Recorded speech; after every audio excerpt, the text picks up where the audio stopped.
최근 해외 커뮤니티에 올라온 사연으로 인해 네티즌들이 한 차례 떠들썩했던 일이 있었습니다. 오늘은 호주에서 실제 있었던 일에 대해 소개해 드리려고 합니다. 호주에서 제일 유명하다고 알려진 한 대학병원. 많은 환자와 간호사들이 돌아다니는 곳이지만 의사들이 모여있는 회의실은 왠지 모르게 싸늘한 느낌이 감돕니다. 병원에서 근무하는 수백 명의 의사들과 병원장까지 불러 모은 한 명의 호주 의사는 자리에서 일어나 무언가 발표를 하기 시작하는데요. 하지만 발표가 시작되고 얼마 지나지 않아 병원장은 테이블을 두드리며 제정신이냐는 말과 함께 불가능하다며 한숨을 내쉽니다. 과연 이곳 호주의 대학병원에서는 무슨 일이 있었던 것일까요? 안녕하세요. 저는 호주에서 꽤 유명한 대학병원의 심장 전문의로 근무하고 있는 제니스라고 합니다. 제가 근무하고 있는 호주의 대학병원은 지금은 호주에서도 최고로 실력 있는 의사들이 모인 것은 물론 그만큼 치료비도 비싼 대학병원입니다. 하지만 불과 1년 전만 하더라도 저희 병원은 규모에 비해 실력 있는 의사를 갖추지 못했다는 평가를 받았고 입원한 환자들마저 병원의 입원 생활에 불편한 것이 너무 많다는 불만이 많이 터져나오던 병원이었습니다.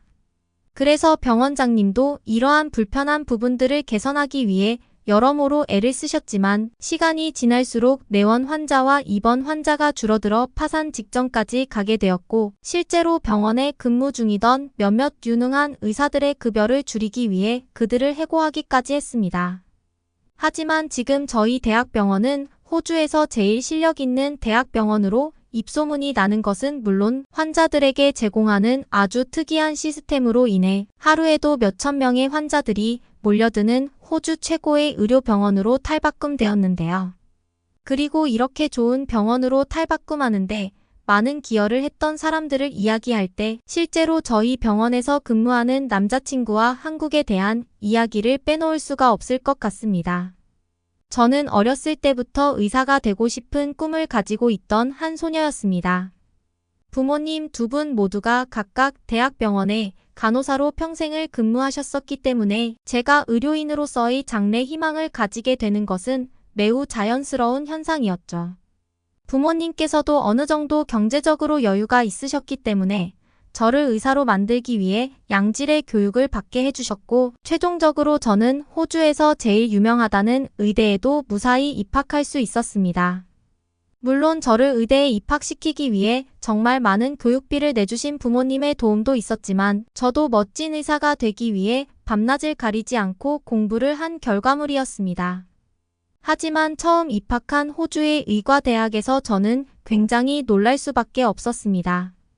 대부분의 학생들이 정말 환자들을 생각하는 의료인으로서의 모습이 아닌 그저 대학 졸업 후 돈을 많이 벌기 위해 의사가 된 학생들이 대다수였기 때문이죠.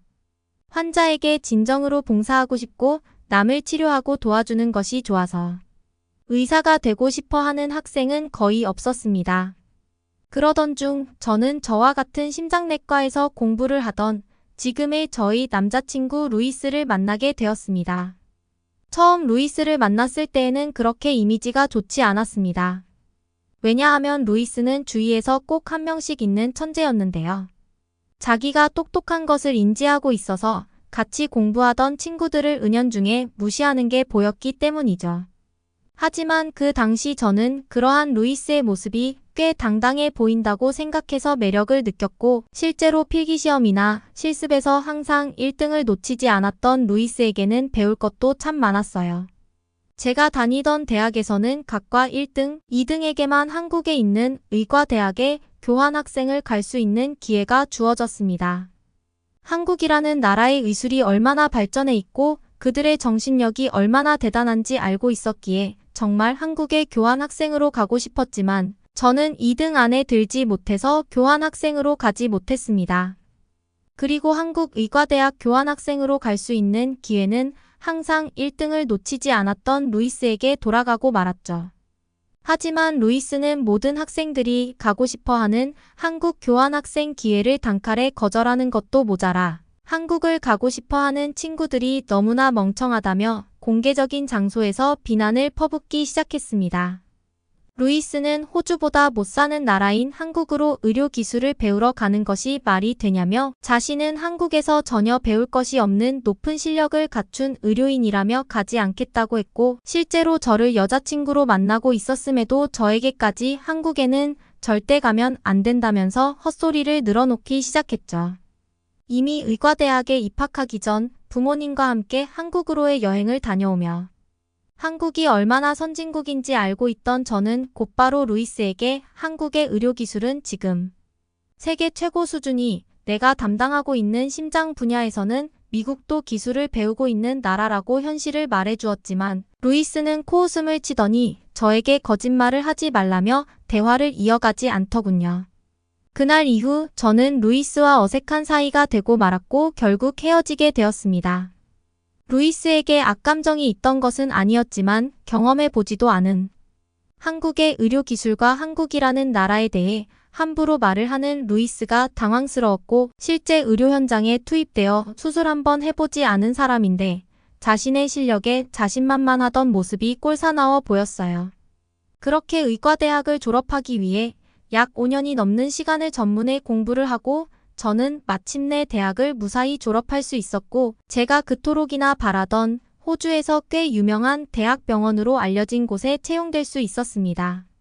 물론 대학병원에서 인턴, 레지던트의 과정을 거쳐야만 했지만 환자들을 직접 마주할 수 있다는 생각에 저는 하루하루 기대에 부풀게 되었죠. 특히 저와 함께 대학병원에서 근무할 인턴 동기들이 너무 궁금했습니다. 앞으로 수년의 시간을 함께 보내야만 하는 동기들과는 하루빨리 친해지는 것이 중요하다고 생각했던 저는 그렇게 대학병원에 처음 출근해 동기들을 만날 날만을 손꼽아 기다리게 되었습니다. 그런데 처음 병원에 출근한 날, 저는 아주 익숙한 뒷모습을 마주할 수 있었죠. 저와 아주 잠깐 연인 사이로 지냈던 루이스가 저의 유일한 동기로 저와 똑같은 대학병원에 들어왔던 것이었어요.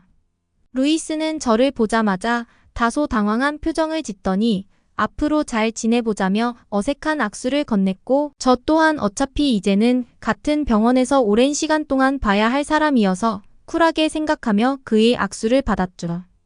대학병원에서 근무를 하는 것은 힘든 나날의 연속이었습니다. 인턴으로 생활한다는 것이 어떻게 보면 병원에서 오랜 기간 근무를 한 경험이 있던 간호사분들보다 모르는 것이 많았고, 저는 하루라도 빨리 실력을 쌓기 위해 병원에서 먹고 자며 수술 연습을 하거나 의학 지식을 쌓는 데 매진했습니다. 그런데 이상하게도 제가 입사하고 난 이후부터 점점 방문하는 환자들의 수가 줄어들더니 어느 순간부터는 의료사고 비율이 급증하기 시작하더군요. 대학병원에 들어오고 1년밖에 지나지 않았지만 병원장님의 지시가 있어 의사회의에 들어갈 수 있었고, 저는 그곳에서 엄청난 충격을 받고 말았습니다. 알고 봤더니 제가 다니고 있던 대학병원은 부족한 의사의 수를 채우기 위해 저와 같은 아무런 실전 수술 경험이 없는 인턴을 바로 투입하고 있었던 것이었고, 거기에 더해 수술을 진행할 수 있는 최첨단 장비조차 존재하지 않는 정말 말도 안 되는 수준의 병원이었기 때문입니다. 분명히 호주에서는 꽤 실력 있고 유명하다고 알려진 대학병원이었지만 소문과 달리 병원의 내부적으로는 의료사고와 관련된 소송들이 너무 많아 제대로 된 보상금조차 지급하지 못하고 있던 그런 병원이었죠. 문제의 해결법은 단순했습니다. 실력 있는 의사들을 고용하는 것은 물론 최첨단 의료장비를 구매해 올바른 수술이 진행될 수 있는 수술실을 준비하기만 하면 되는 것이었죠. 하지만 병원장님은 문제에 대한 현재 상황만 얘기를 할 뿐 사태를 해결하기 위한 결정은 하지 않았고, 오히려 의료사고를 발생시킨 의사들만 해고하고 있었기 때문에 점점 저희 병원을 오고 싶어 하는 의사들의 수가 줄어드는 것은 당연한 수준이었습니다. 그런데 어느 날부터 루이스가 병원에서 보이지 않더군요.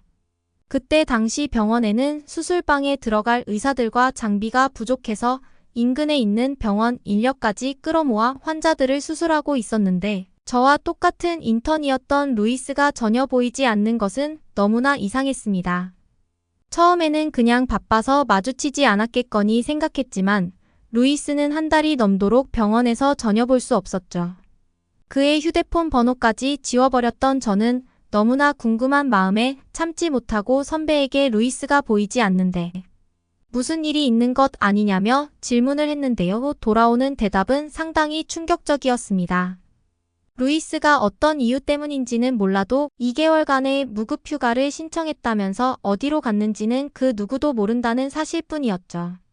그 누구도 루이스의 행방에 대해 아는 사람이 없었기에 저는 더욱더 이해가 되지 않았고 저는 그저 그가 곧 그만두겠구나라고 생각하고만 있었습니다.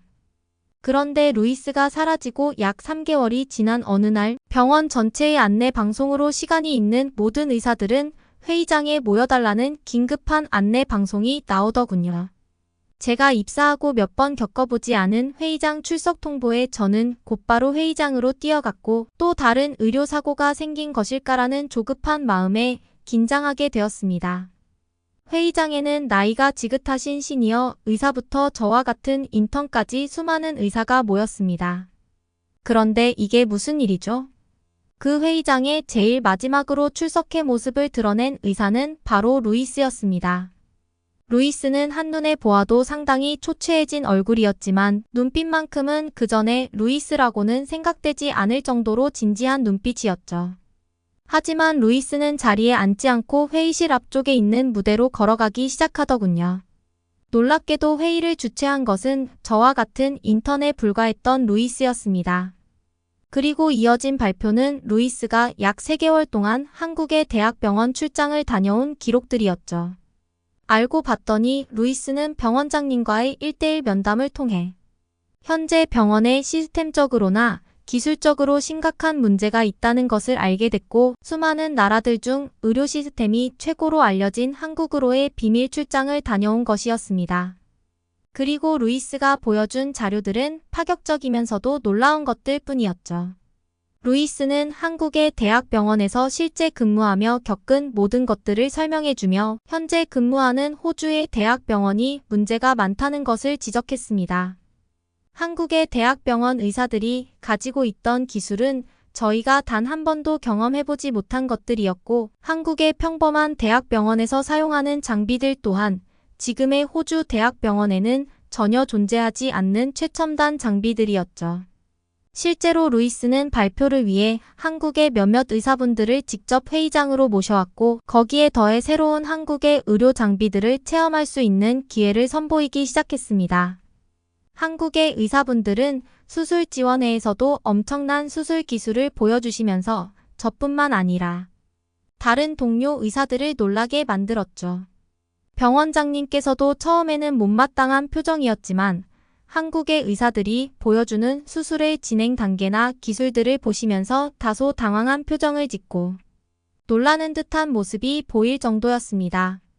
특히 루이스는 한국의 대학병원에서 환자들이 머물고 있는 병동의 구조나 시스템도 그대로 받아들이고 똑같이 실내 공사를 하고 시스템을 만들 필요가 있다며 한국의 대학병원 병실들을 보여주었는데 그것은 더욱 큰 충격이었습니다. 한국의 대학병원 병실들은 한눈에 보아도 깔끔한 것은 물론이고 환자들이 정말 휴식과 치료에만 집중할 수 있는 모든 시스템을 갖추고 있었기 때문이죠. 특히나 냉난방기는 물론 공기청정기까지 설치되어 있는 한국의 평범한 대학병원 병실은 저게 정말 한국에서는 평범한 수준인가라는 말이 나올 정도로 돈이 많아 보이는 나라였습니다. 루이스는 그동안 한국을 무시하던 사람이 맞나 싶을 정도로 한국의 의료 기술을 본받아야 된다며 실제 곧바로 적용이 가능한 의료 시스템들을 계속해서 보여주었어요. 처음에는 루이스가 인턴이라고 무시하던 의사 선배들도 점점 루이스의 말에 집중하고는 몇 가지 질문들을 하기 시작했습니다. 특히나 직접 호주까지 와주신 한국인 의사분들은 루이스의 회의가 끝난 뒤 고난이도의 기술이 필요한 몇몇 수술에서 직접 또다시 시연을 해주시면서 기술을 가르쳐 주셨고 저는 그럴수록 왜 한국이 세계 최고의 의료기술과 섬세함을 가지고 있는 나라인지 깨달을 수밖에 없었습니다. 모든 회의가 끝난 후 곧바로 저희 병원은 기존의 병동을 반으로 나눈 뒤 수술실과 환자실은 물론 냉난방기를 설치하기 위한 전기 배선 작업까지 공사를 하기 시작했고 한국의 대학병원 환경과 똑같이 만들기 위한 대대적인 변화를 시도했습니다. 그전에는 환자들이 머무는 공간의 온도를 조절할 수 있는 장치가 없던 것은 물론 환자용 침대까지 너무나 낡아 불편한 점이 많았는데 병원장님께서는 한국의 의료시설에 큰 충격을 받으셨는지 거리낌 없이 돈을 투자하셨어요. 특히나 한국에서 오신 의사분들은 약 한 달여의 기간 동안 저희 병원에서 머물며 수백 가지의 수술들에 대해 직접 섬세한 기술들을 추가로 가르쳐 주셨고 더 나아가서는 1년에 한 번씩 정기적인 의료 미팅을 가지자는 제안까지 해주셨습니다. 실제로 저희 병원은 약 1년여의 기간 동안 병원에 있던 모든 문제점을 고쳐나갔고 특히나 한국의 의사분들께 수술 기술을 배운 현장 투입이 가능했던 우리 병원의 의사들은 환자들의 수술 만족도가 너무 높다는 긍정적인 결과까지 얻을 수 있었습니다. 파산 직전이었던 저희 병원은 예전과 같던 명성을 회복할 수 있었고 계속해서 발생하던 의료사고도 더는 발생하지 않는 안전하고 실력 있는 대학병원으로 탈바꿈할 수 있었죠. 그리고 저와 루이스에게도 큰 변화가 생겼는데요. 평소 한국의 문화와 생활에 익숙하던 저는 루이스와 함께 한국의 대학병원으로 정기적인 미팅을 하기 위해 출장을 가는 인원이 될 수 있었고 지금도 호주와 한국을 왔다 갔다 하며 선진국 한국의 의료기술을 더더욱 많이 배우기 위해 노력을 하고 있죠. 그리고 서로 붙어 있는 시간이 길어서인지 저는 루이스와 다시 만나게 되었습니다. 잦은 한국 미팅으로 한국이 너무나 살기 좋다는 것을 확인한 저와 루이스는 최종적으로는 한국의 대학병원에서 근무하며 한국에서 살고 싶다고 생각을 했고 그 꿈을 이루기 위해 준비하고 있습니다. 물론 한국의 대학병원으로 가기 위해서는 더욱 많은 실력을 갈고 닦아야 해서 오랜 시간이 걸리겠지만 그만큼 한국은 의료뿐만 아니라 사람의 생활에 있어서도 최고의 나라인 것이 분명하니까요. 오늘의 사연은 어떠셨나요? 정말 당연하다고 생각하며 받았던 한국의 의료 서비스가 세계 최고 수준이라고 하니 정말 자랑스러울 따름입니다. 행복한 하루 보내시기를 기원하겠습니다. 구독과 좋아요는 영상 제작에 큰 힘이 됩니다. 끝까지 시청해주셔서 감사합니다.